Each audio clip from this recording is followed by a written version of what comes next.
नमस्कार साथियों, स्वागत है आप सभी का आपके अपने YouTube channel Kedarnath classes Uttarakhand में।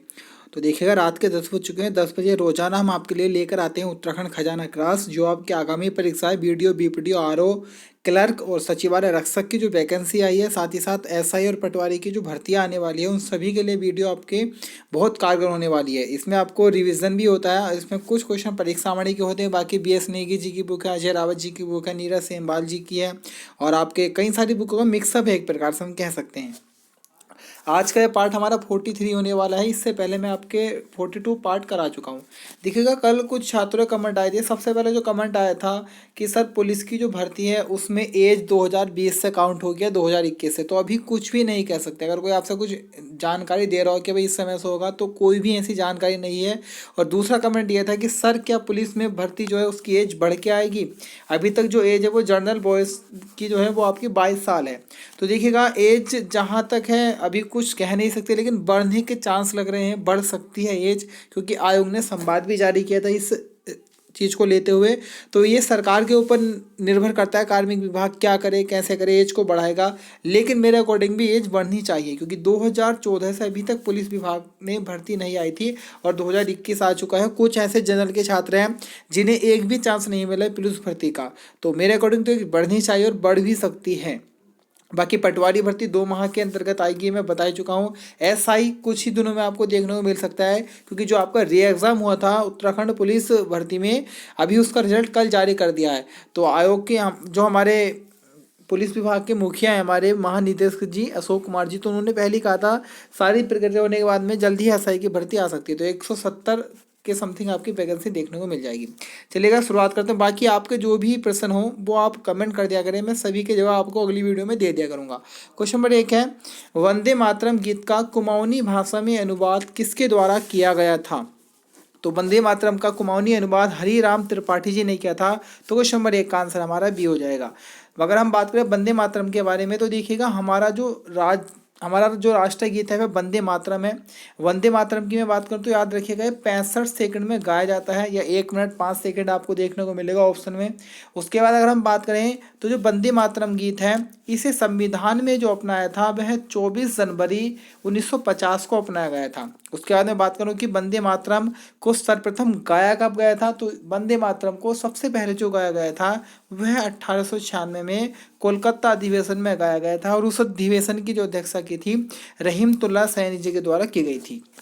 उसके बाद अगर हम बात करें कि जो हमारा वंदे मातरम गीत है, तो देखिएगा इसके गायक कौन थे। इसे जो गाया है, तो इसे गाया है भगवानंद जी ने वंदे मातरम को गाया है। और इस गाने की जो धुन बनाई थी वो बनाई थी आपके यदुनाथ भट्ट ने। उसके बाद ये तो कुछ गाने की बात थी, अब हम बात करें लेखक के बारे में। वो सभी बच्चों को पता होता है कि वंदे मातरम के लेखक कौन है। तो जो इसके लेखक हैं वो हमारे बंकिम चंद्र चटर्जी हैं, और इन्होंने इसको अपनी आनंदमठ नामक पुस्तक में लिखा था। और उसके बाद अगर हम बात करें वंदे मातरम जो गीत है, इसके शुरू के 2 जो पद हैं वो संस्कृत भाषा में लिखे हुए हैं, और बाकी जो सारे पद है वो बांग्ला भाषा में। तो यहाँ से आपको इतने क्वेश्चन याद कर लेने हैं। सारे फैक्ट आप नोटबुक में नोट कर लिया करें, अगर आपको उनका क्वेश्चन का आंसर मालूम नहीं होता है। क्वेश्चन नंबर 2 है, विद्यालय आयुष ग्राम का संबंध किससे है? तो विद्यालय आयुष ग्राम का जो संबंध है वह आयुर्वेदिक शिक्षा से है। तो क्वेश्चन नंबर 2 का आंसर हमारा डी हो जाएगा। बाकी आपको याद कर लेना है कि जो आयुष मंत्री हैं हमारे, तो वो हमारे हरक सिंह रावत जी हैं। आयुष शिक्षा भी हरक सिंह रावत जी के पास है। बाकी वन और पर्यावरण मंत्री भी उत्तराखंड में हरक सिंह रावत जी ही हैं। उसके बाद अगर हम बात करें तो याद रखिएगा, उत्तराखंड के माध्यमिक शिक्षा मंत्री और बेसिक शिक्षा मंत्री या प्रारंभिक शिक्षा मंत्री जो हैं वो अरविंद पांडे जी हैं। उच्च शिक्षा मंत्री हमारे धन सिंह रावत जी हैं। उसके बाद अगर मैं बात करूं तो क्वेश्चन बनेगा कृषि शिक्षा मंत्री। कृषि शिक्षा मंत्री हमारे सुबोध उनियाल जी हैं। संस्कृत शिक्षा मंत्री अगर आ जाए तो संस्कृत शिक्षा मंत्री भी हमारे मंत्री हमारे अरविंद पांडे जी ही हैं। उसके बाद अगर हम बात करें कि हमारे कृषि मंत्री कौन है, तो कृषि मंत्री सुबोध उनियाल जी हैं। सिंचाई मंत्री आएगा तो सतपाल महाराज जी आएंगे, और लघु सिंचाई आएगा तब भी सतपाल महाराज जी है। पर्यटन मंत्री और संस्कृति मंत्री भी हमारे सतपाल महाराज जी है। संस्कृत शिक्षा आएगा तो अरविंद पांडे आएगा, और संस्कृति मंत्री आएगा तो हमारे सतपाल महाराज जी आएंगे। क्वेश्चन नंबर 3 है, उत्तराखंड सरकार ने आपातकालीन 108 एम्बुलेंस स्वास्थ्य सेवा की महत्वाकांक्षी डोली सेवा की शुरुआत कब की? तो सबसे पहले अगर हम बात करें, देखिएगा उत्तराखंड में आपातकालीन सेवा 108 को प्रारंभ किया था। ये जो प्रारंभ हुई थी सबसे पहले 15 मई 2008 को की गई थी। याद रखिएगा 15 मई 2008 को आपातकालीन 108 एम्बुलेंस सेवा तात्कालिक मुख्यमंत्री भुवन चंद खंडूरी जी के द्वारा दीनदयाल उपाध्याय जी के नाम से प्रारंभ की गई थी।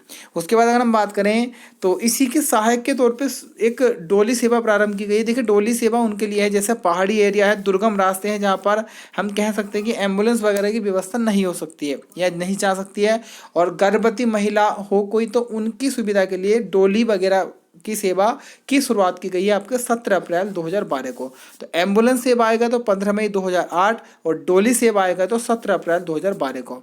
बाकी आपको याद करके चल लेना है कि भारत की पहली एम्बुलेंस चालिका जो महिला बनी है वो एम वीर लक्ष्मी बनी है, और बड़ा इंपॉर्टेंट है क्वेश्चन, और ये आपके तमिलनाडु की रहने वाली है।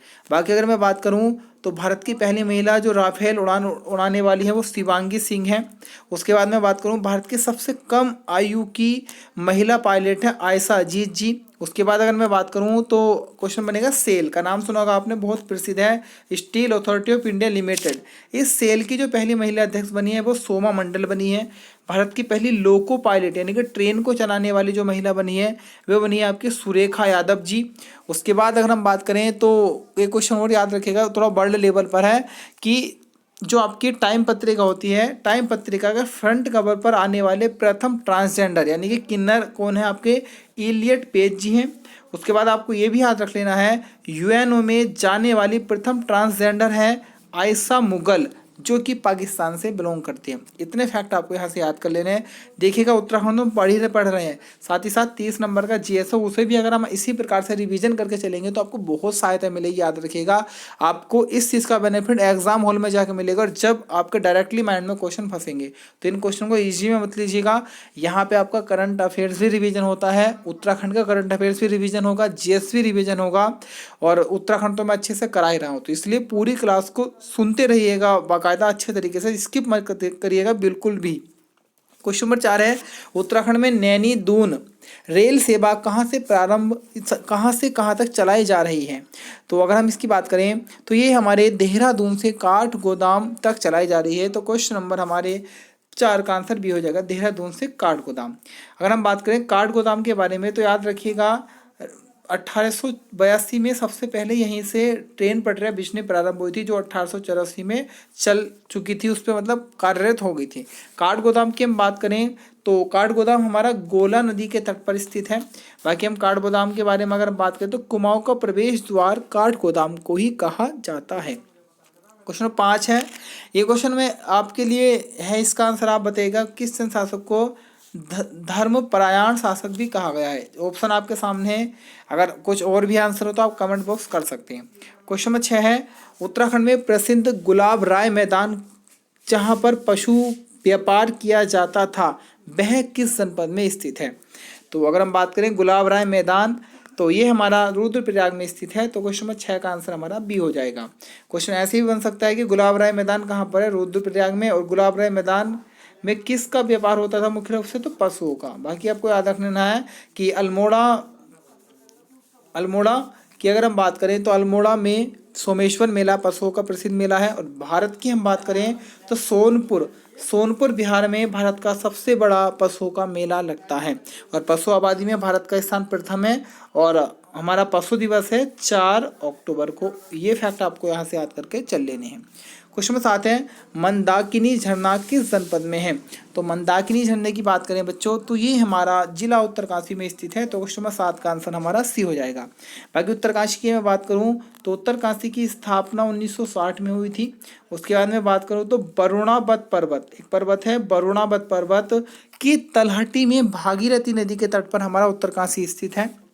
उसके बाद अगर मैं बात करूं तो राज्य में सबसे कम महिला साक्षरता वाला जिला हमारा उत्तरकाशी ही है। उसके बाद अगर हम बात करें तो राज्य में सर्वाधिक सेब का उत्पादन उत्तरकाशी में होता है। उसके बाद में बात करूं तो राज्य में सबसे कम जनघनत्व जो कि कुल 41 व्यक्ति प्रति 1000 वर्ग किलोमीटर में रहते हैं वो उत्तरकाशी में है। उसके बाद अगर हम बात करें तो उत्तरकाशी में आपको 6 तहसीलें देखने को मिलेगी, जैसे अगर मैं बात करूँ तो भटवाड़ी तहसील, बडकोट तहसील भी यहीं पर है, चिन्याली सोन तहसील यहीं पर है, मोरी तहसील भी आपको यहीं पर देखने को मिल जाएगी। तो इस प्रकार से कुल 6 तहसीलें हैं, 2 आपको उत्तरकाशी में उप तहसीलें देखने को मिलेगी। उसके बाद अगर हम बात करें तो याद रखिएगा उत्तरकाशी में आपको कुछ बड़े भूकंप देखने को मिलेंगे। जैसे एक भूकंप 1803 में भूकंप और बाढ़ आई थी, जिसके कारण उत्तरकाशी नष्ट हुआ था। उसके बाद में 1991 20 अक्टूबर 1991 को 6.6 रिएक्टर का भूकंप आया था, बड़ा भयंकर, जिससे बहुत क्षति हुई थी उत्तरकाशी को। और ये भूकंप आपका मालूम किया जा चुका है हाल ही में वैदिक साहित्य के पेपर में। उसके बाद अगर हम बात करें उत्तरकाशी के बारे में तो याद रखिएगा उत्तरकाशी में ही आपका मंगलाचू ताल है, जिसमें जानकारी मिलती है कि मंगलाचू ताल के पास आप तालियां बजाएं तो बुलबुले निकलने लगते हैं। बाकी डोडी ताल जो 6 कोनों वाला ताल है वो भी यहीं पर है। और उसके बाद में अगर हम बात करें तो काफ़ी सारे दर्रे वर्रे भी हैं, जब हम जिला पढ़ाएंगे तो वहाँ सारी चीज़ आपको अच्छे से कवर करा देंगे। फिलहाल आपको इस टॉपिक से या इस क्वेश्चन से इतने सारे क्वेश्चन याद करके रखने हैं। क्वेश्चन नंबर 8 है, राज्य गीत लिखने वाले हेमंत बिष्ट जी का संबंध किस व्यवसाय से है?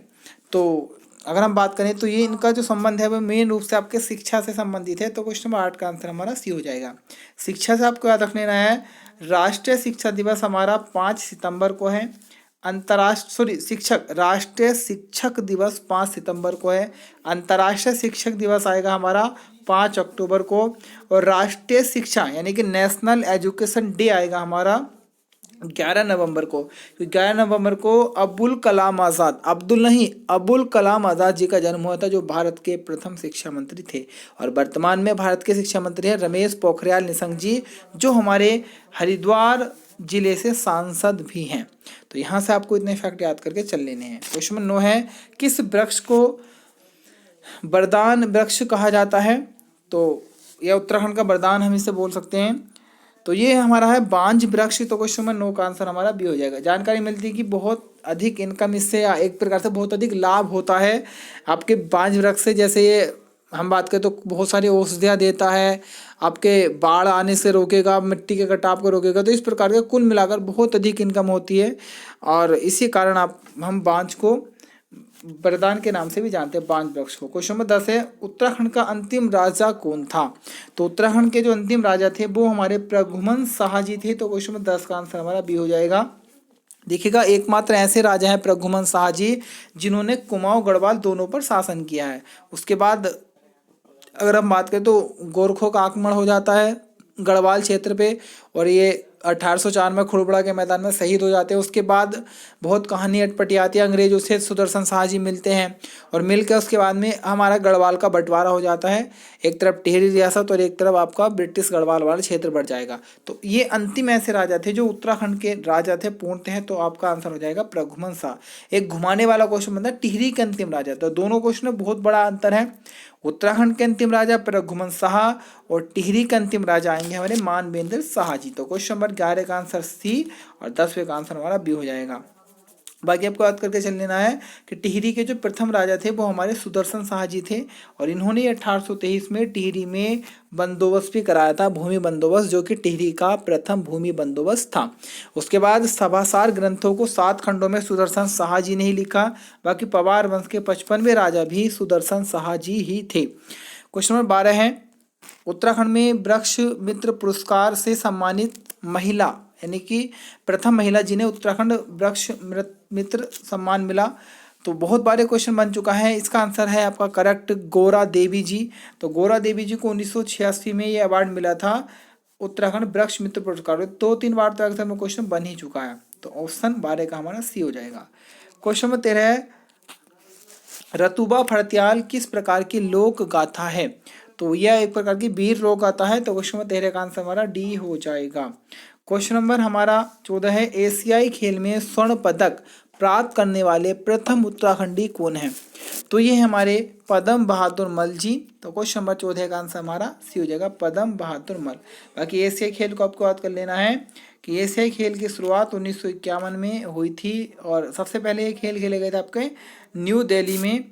यह आपको याद करके चल लेना है, और इसका उद्घाटन आपके नेहरू जी है, जवाहरलाल नेहरू जी ने किया था। क्वेश्चन 15 है, उत्तराखंड का एकमात्र मंदिर जिसके कपाट रक्षाबंधन के दिन खुलते हैं। तो इसके मंदिर है आपका बंसी नारायण मंदिर। तो क्वेश्चन नंबर हमारा 15 का आंसर ये हो जाएगा बंसी नारायण मंदिर, जो कि आपके बद्रीनाथ वाले क्षेत्र में स्थित है। अब इसकी कुछ कहानी है, देखिएगा ये ना मंदिर जो है आपका, ये मंदिर सिर्फ एक ही दिन खुलता है। बाकी देखो 365 दिन होते हैं साल में, एक ही दिन मंदिर खुलेगा रक्षाबंधन के दिन। उसके बाद 364 दिन इस मंदिर के कपाट बंद रहते हैं, यानी कि यहाँ किसी प्रकार की पूजा अर्चना कुछ नहीं होती है, पूरा मंदिर एक प्रकार से बंद रहता है। कहानी समझिएगा थोड़ी, क्या कहानी थी देखिएगा। जानकारी मिलती है, अपने नारद ऋषि का नाम सुना होगा, नारद मुनि का। तो नारद मुनि ने इस स्थान पर, पहले तो मैं बता दूं ये मंदिर जो बना था पांडवों के समय बना था। तो नारद ऋषि जी ने ये इस मंदिर के अंदर तपस्या की थी। तो जानकारी मिलती है कि अपनी तपस्या में लीन थे। और उसके बाद जानकारी मिली कि जो हमारे विष्णु भगवान जी हैं, विष्णु भगवान जी के पास जो बाली का नाम सुना होगा, राजा बाली आते हैं। और राजा बाली विष्णु जी से आग्रह करते हैं कि आपको मेरा द्वारपाल बनना होगा। तो विष्णु जी तो भगवान जी थे, तो इन्होंने कहा ठीक है हम आपके द्वारपाल बन जाएंगे। तो बाली ने कहा कि आपको द्वारपाल बनने के लिए पाताल लोक में जाना पड़ेगा। तो बाली भगवान विष्णु जी को पाताल लोक ले जाते हैं अपना द्वारपाल बनाने के लिए। उसके बाद जब 2 4 8 10 दिन हो जाते हैं तो माँ लक्ष्मी जी परेशान होती हैं, वो आकर पूछती है नारद ऋषि से कि कहाँ गए विष्णु जी। तो नारद ऋषि पूरी जानकारी बताते हैं कि पाताल लोक गए हैं और आज रक्षाबंधन का दिन है, आप जाइएगा और बाली की कलाई पर बांधिएगा राखी। और उनसे जब वो आपसे पूछें कि कुछ मांगने के लिए आपसे बोलेंगे तो आप मांग लेना कि विष्णु जी को आप आज़ाद कर दें या हमारे साथ भेज दें। तो जाहिर सी बात है उसके बाद में कि माँ लक्ष्मी जी पाताल लोक अकेले कैसे जाए। तो जानकारी मिलती है कि नारद ऋषि, पहले इन्होंने यहाँ पर तपस्या की थी और नारद ऋषि यहाँ से उठकर गए और माँ लक्ष्मी जी के साथ पाताल लोक चले गए थे। और 364 दिन इन्होंने तपस्या की थी। और जिस समय ये उठ के गए तो इन्होंने अपने स्थान पर, इसी के समीप एक कलगोड़ गांव था, उस कलगोड़ गांव में कोई पुजारी थे और उनसे कहा कि एक दिन आप यहाँ पर खुद तपस्या कीजिएगा। तो रक्षाबंधन के दिन उस पुजारी ने तपस्या की थी इस मंदिर में। और तभी से प्रथा चलती आ रही है, रक्षाबंधन के दिन अन्य लोग पूजा करते हैं और माना जाता है 364 दिन भगवान नारद जी यहाँ पूजा करते हैं, ऐसा मान लिया जाता है। तो ये था इस बंसी नारायण मंदिर के पीछे कहानी। थोड़ी सी कैसी आपको लगी थोड़ा कमेंट वगैरह कर दीजिएगा। और वीडियो अच्छी लगी तो लाइक जम के कीजिएगा, शेयर कीजिएगा, अधिक से अधिक हमारे चैनल को बढ़ाइएगा, क्योंकि रोजाना आपके लिए इतनी मेहनत करके क्लास बनाई जाती है। तो आप कमेंट करते हैं, लाइक करते हैं तो बहुत अच्छा फील होता है। और अधिक से अधिक मैं प्रयास करता हूँ कि और अच्छी से अच्छी वीडियो आपके समक्ष प्रस्तुत करूँ। क्वेश्चन नंबर 16 है, किस गढ़ को गढ़वाल का बारदोली कहा जाता है। तो ये बहुत बार क्वेश्चन बन चुके हैं। तो आपके गुजड़ू गढ़ को गढ़वाल का बारदोली कहा जाता है और कुमाऊं का बारदोली आपके सल्ट को कहा गया है। तो क्वेश्चन नंबर 16 का आंसर हमारा ये हो जाएगा। क्वेश्चन नंबर 17 है और आज का अंतिम क्वेश्चन है, मसूरी के विख्यात अंग्रेजी लेखक रस्किन बॉन्ड की किताब सुसनाज ऑफ द सेवन हस्बैंड पर आधारित फिल्म है। बहुत अच्छा ये क्वेश्चन बन जाता है।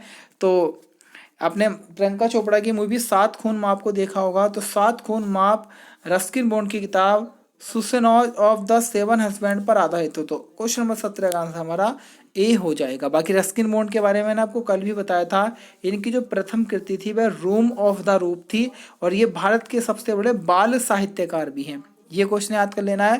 बाकी मसूरी की अगर हम बात करें, देखिएगा मसूरी की अगर हम बात करते हैं तो उत्तराखंड की सबसे प्राचीन नगर पालिका मसूरी है, जो 1842 में बनी थी। उसके बाद एक क्वेश्चन और याद कर लेना है कि उत्तराखंड में जो पहला समाचार पत्र निकला था द हिल्स भी आपके मसूरी से 1842 में निकला था, जो जॉन मैकिनन जी ने या मक्खन साहब ने बोलते हैं इन्होंने निकाला था। और द हिल्स अंग्रेजी का समाचार पत्र था। और उसके बाद हम बात करें तो उत्तराखंड में पत्रकारिता की भूमि कहा जाता है आपके मसूरी को ही। तो इतने फैक्ट आपको इस क्वेश्चन से याद कर लेने हैं। आज की वीडियो कैसी आपको लगी कमेंट कीजिएगा, शेयर कीजिएगा और लाइक करना ना भूलें। मिलेंगे कल फिर इसी समय, फिलहाल के लिए धन्यवाद।